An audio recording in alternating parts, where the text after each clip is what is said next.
जी के मस्ती एमएस में आपका स्वागत है। पहले पार्ट में थॉमस हार्डी के जीवन परिचय हुआ उनका। टीजीटी पीजीटी जो सुधीर अरोरा की बुक है उसके क्वेश्चन आंसर देखिएगा थॉमस हार्डी से रिलेटेड। पहला क्वेश्चन है, who classified waxes novels under the heads. मतलब कौन क्लासिफाइड करता है, कौन वर्गीकृत करता है वैक्सेस नॉवेल्स को, इनके अंतर्गत किस रूप में क्लासिफाइड वैक्सेस को करता है? Novels of character and environment, romances and fantasies and novels of ingenuity and experiment. मतलब novels of character and environment, romances and fantasies और novels of ingenuity and experiment. मतलब 3 भागों में वैक्सेस नॉवेल्स जो 1998 में इसके नॉवेल्स प्रकाशित हुए थे, तो उसको किसने प्रकाशित किया है? किसने विभाजित किया है? Novels of character and environment, romances and fantasies और novels of ingenuity and experiment. तो ये हार्डी साहब ने किया है। ऑप्शन नंबर ए सही है।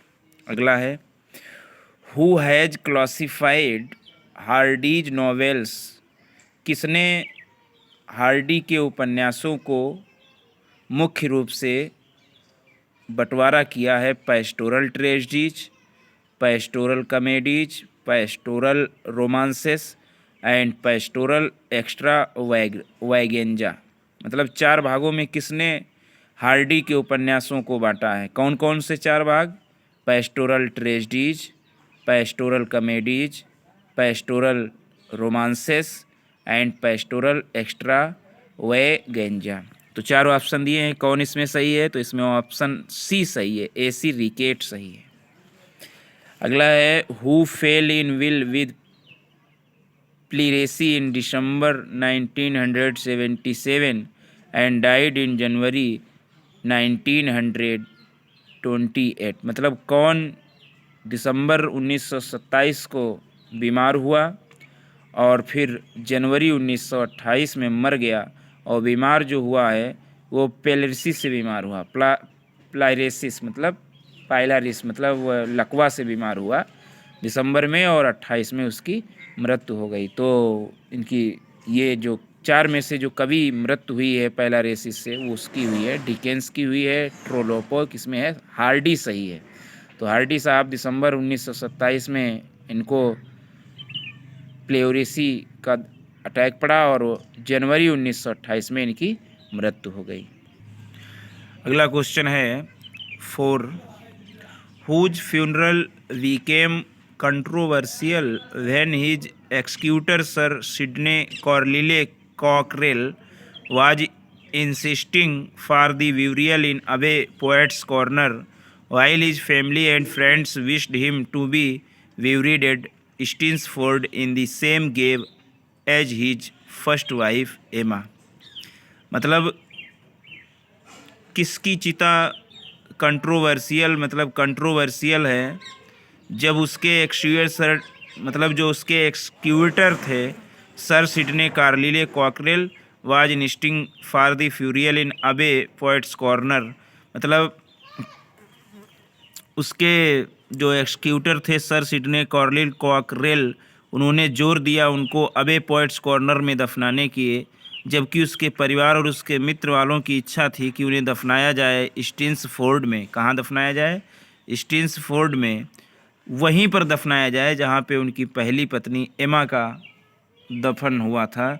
लेकिन एक्सक्यूटर सर सिडने कॉर्लिल उनकी इच्छा थी कि उनको अबे पोएट्स कॉर्नर में दफनाया जाए, जबकि परिवार वाले चाहते थे कि उनको स्टिन्सफोर्ड जो इंग्लैंड में डोरेस्ट के पास में पड़ता है, वहाँ दफनाया जाए जहाँ उनकी पहली पत्नी एमा लेवनिया गिफोर्ड दफनाई गई थी। इनकी पहली पत्नी ये एमा लेवनिया गिफोर्ड 1874 में बनी थी। तो ये कौन है? तो ये है हार्डी साहब। दूसरी शादी इनकी हुई थी फ्लोरेंस डगडेल के साथ में 1914 में। Question number 5, Hardy's religious beliefs are the mixture of. Hardy धार्मिक रूप से इनके विश्वास थे, मतलब किन किन दो मिक्स दोनों चीज़ों को मानते थे हार्डी साहब धार्मिक रूप से, एग्नोस्टिसिज्म एंड स्पिरिचुअलिज्म, या स्पिरिचुअलिज्म, या टेंटेरिज्म, या एग्नोस्टिसिज्म। तो ये है एग्नोस्टिसिज्म एंड स्पिरिचुएटिज्म, दोनों रूप से ये एग्नोस्टिक्स भी थे और स्पिरिचुएटिज्म भी थे। अगला है desperate remedies was the result of the inspiration from. मतलब जो हार्डी साहब ने डिस्पेरेट रेमेडीज लिखी है 1871 में, वो किसका परिणाम थी, मतलब किसकी प्रेरणा से लिखी थी। डिस्पेरेट रेमेडीज 1871 में इन्होंने लिखी थी, जॉर्ज मेयरडिथ की प्रेरणा से इन्होंने डिस्पेरेट रेमेडीज लिखी थी। अगला question number 6, which novel is the result of Hardy's courtship with his first wife? This is the only novel that is without the touch of his pacifism. कौन सा नॉवेल हार्डी की courtship, उनकी पहली पत्नी की मुलाकात का जिसमें असर है, कौन सा ऐसा नॉवेल है? और वही एक ऐसा नॉवेल है जिसमें उन्होंने पेसिफिज्म का टच उसमें दिखा, बिना पेसिफिज्म का टच है। मतलब वही एक ऐसा नॉवेल है जिसमें उसमें निराशावादी उनकी झलक नहीं मिलती, वरना सारे उपन्यासों में उनकी निराशावादी झलक मिलती है। और वही एक ऐसा उपन्यास है जिसमें वो निराशावादी विचारधारा के विचार उसमें प्रस्तुत नहीं किए हैं। और ये नॉवेल जो है कहीं न कहीं माना जाता है अपनी पहली पत्नी जो एमा थी उसके संगत में आकर लिखी थी। तो कौन सा वो नॉवेल है? तो नॉवेल है far from the madding crowd. Far from the madding crowd जो है उसमें इन्होंने निराशावादी विचारधारा को त्यागा है, अपनी पत्नी के पहली पत्नी के सानिध्य में लिखा था। बाकी ये पेयर ऑफ ब्लू आइज बहुत ही इनकी फेमस रोमांसेस हैं जो 1873 में प्रकाशित हुए थे। और द रिटर्न ऑफ नेटिव 1878 में इनका ये नॉवेल प्रकाशित हुआ था। और द रिटर्न ऑफ नेटिव और far from the madding crowd जो 1874 में प्रकाशित हुआ था, इसी में इन्होंने निराशावादी झलक नहीं दिखाई है, अपनी पत्नी के सानिध्य, पहली पत्नी के सानिध्य में लिखी, उसके संपर्क में आके लिखा है। दिस वॉज, नेक्स्ट क्वेश्चन है, this was the novel in which Hardy introduced Wessex. कौन सा उपन्यास है जिसमें हार्डी ने परिचय कराया है वेक्सेस से? It became so popular that Hardy thought of perceiving the literary career and giving up of architectural work. Which novel? मतलब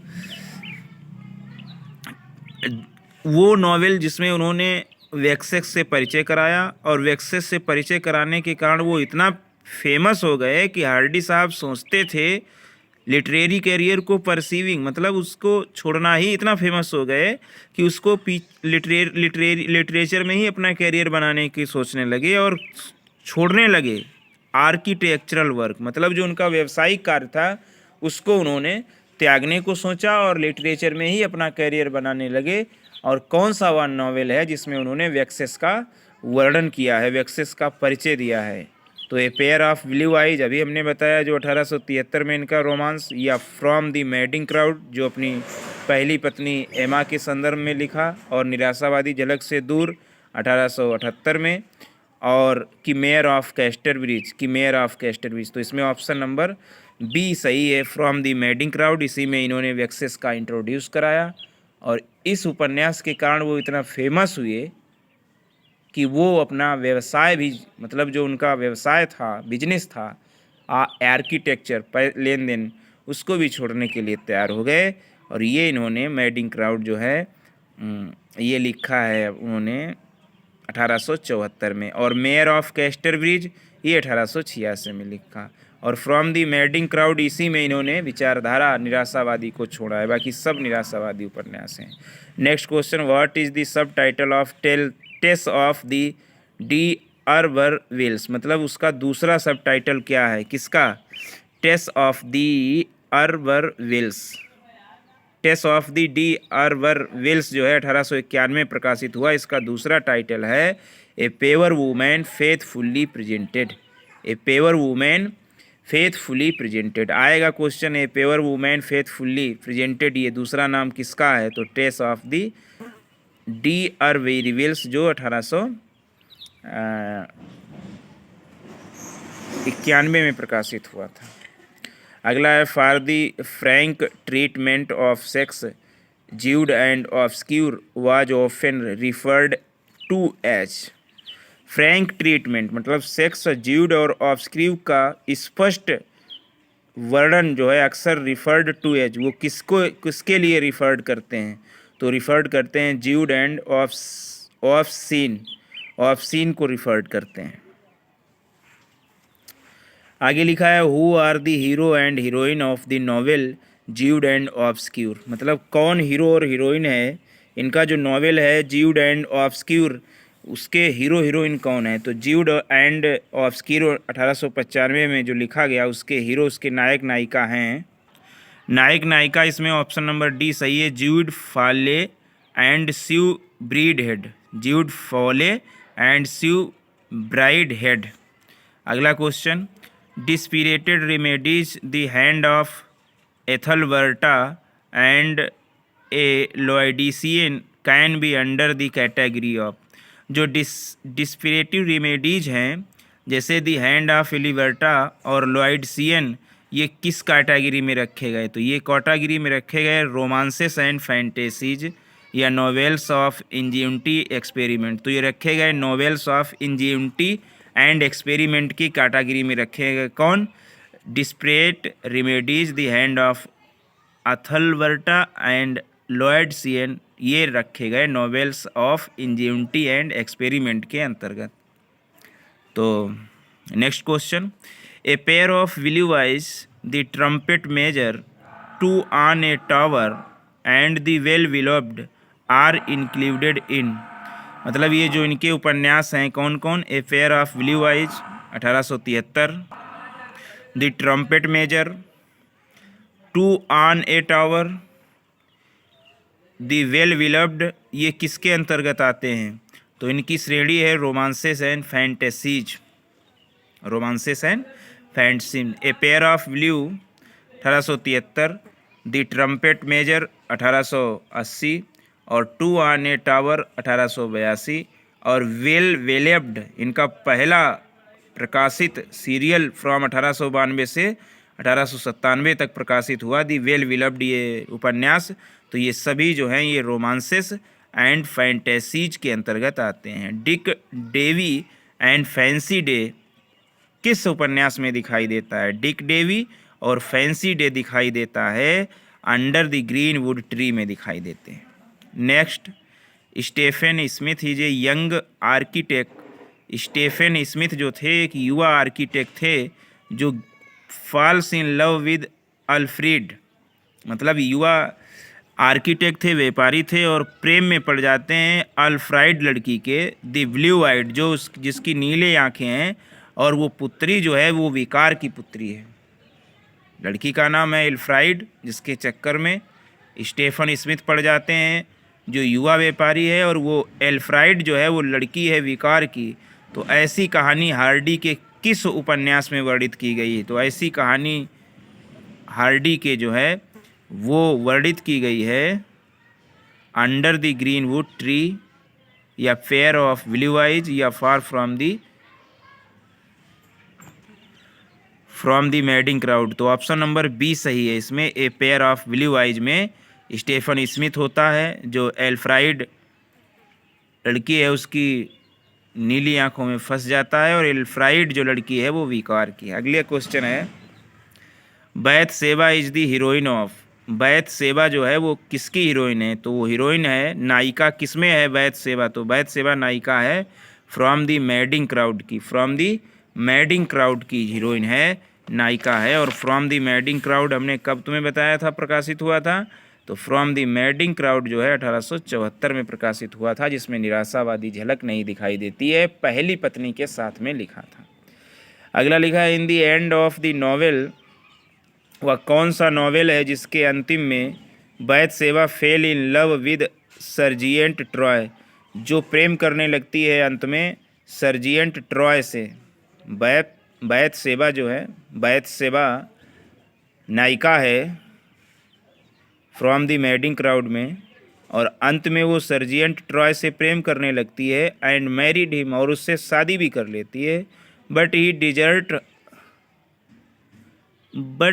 डिजर्ट हर, लेकिन वह उसे अनिच्छा, उसकी पूरी इच्छा नहीं पूरी कर पाता है। देयर इज वन लवर, वही एक लवर है, नेम्ड बोल्डवुड हु मर्डर, वह एक लवर है जो बोल्डवुड उसका नाम है। क्या नाम है? एक और लवर है बोल्डवुड जो मर्डर कर देता है ट्रॉय का। ट्रॉय मतलब जिससे शादी की थी बैथशेबा का, और वह ही डिजर्टेड हर, वह उससे रूखा रूखा रहने लगता है। ट्रॉय किससे? बैथशेबा से।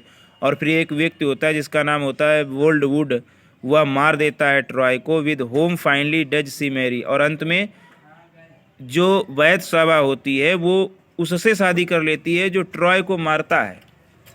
तो कौन व्यक्ति है जिसने मारा था? Gabriel okay. गैब्रियल ओक से अंत में शादी करती है जब ट्रॉय की मृत्यु हो जाती है। Next, in the novel the mayor of Casterbridge, जो उनका नॉवेल है Casterbridge, the mayor of Casterbridge, जो उनका novel the mayor of Casterbridge है, जो 1886 में लिखा गया था। There is the head trusser who sells his wife Susanna to Newson for 5 guineas in a fair held in Weden Prairies. Later he becomes the mayor. Find him out. The mayor of castor bridge उपन्यास में दी हे ट्यूसर, एक ट्यूसर होता है जो sales माने बेचता है अपनी पत्नी सुसन्ना को न्यूसन के हाथों 5 guineas के लिए, मतलब 5 guineas के लिए मेयर ऑफ कैस्टर ब्रिज में एक हेड ट्रूसर जो है वो बेच लेता है अपनी पत्नी सुसान को न्यूसन के हाथों 5 guineas के लिए। In fair held in Weydon Priors later, और बाद में जो है मेले में, मतलब 5 guineas के लिए अपनी पत्नी सुसान को बेच लेता है न्यूसन के हाथों मेले में, और रखता है वेडन प्रेयर्स में रखा जाता है। लेटर बाद में ही बिकम्स द मेयर, और बाद में वो मेयर बनता है। फाइंड आउट, वो कौन सा है, वह व्यक्ति कौन सा है? तो वह व्यक्ति है मिचेल हेंचर्ड। मतलब मिचेल हेंचर्ड जो है उसकी इतनी कंडीशन बुरी होती है कि वह पहले तो मेयर होता है, फिर गरीब बनता है, तब उसकी पत्नी भी सुसान भी बिक जाती है न्यूसन के हाथों 5 guineas के लिए, और फिर बाद में वेडन प्रेयर्स का वो मेयर बनता है। वो व्यक्ति है मिचेल हेनकॉर्ड। Mitchell Henchard. अगला है in the mayor of Casterbridge. Casterbridge के मेयर में Lucetta Templeman, a Jersey girl, comes to marry Henchard but marries his rival who is his rival in love and business. मतलब mayor of Casterbridge में Lucetta जो होती है, ल्यूसेटा टेम्पलेमन जो एक Jersey girl होती है। कौन सी गर्ल? ल्यूसेटा टेम्पलेमन एक जर्सी गर्ल होती है मेयर ऑफ कैस्टर ब्रिज में। वो आती है शादी करने के लिए हेनकॉर्ड से, बट मैरिज हिज राइवल, लेकिन वह शादी तो हेनकॉर्ड से करने आती है, मतलब मिचेल हेनकॉर्ड से, लेकिन शादी कर लेती है उसके विरोधी से। हु इज राइवल, वो जो राइवल कौन होता है जिसके, जो इन लव एंड बिजनेस, जो प्रेम और बिजनेस करता है मेयर ऑफ कैस्टर ब्रिज में, जो ल्यूसेटा टेम्पलमैन होती है एक जर्सी गर्ल जो हेनकॉर्ड से शादी करने आती है लेकिन कर लेती है उसके विरोधी से। तो कौन है वो विरोधी? तो वो विरोधी है डोनाल्ड फार फेरे। कौन विरोधी है? डोनाल्ड फार फेरे।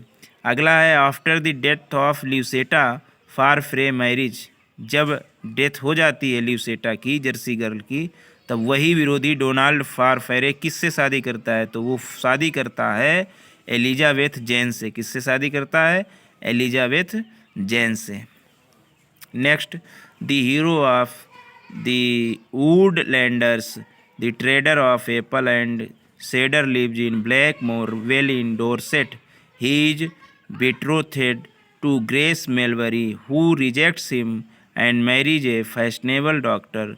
Eder Fitzpiers, what is his name.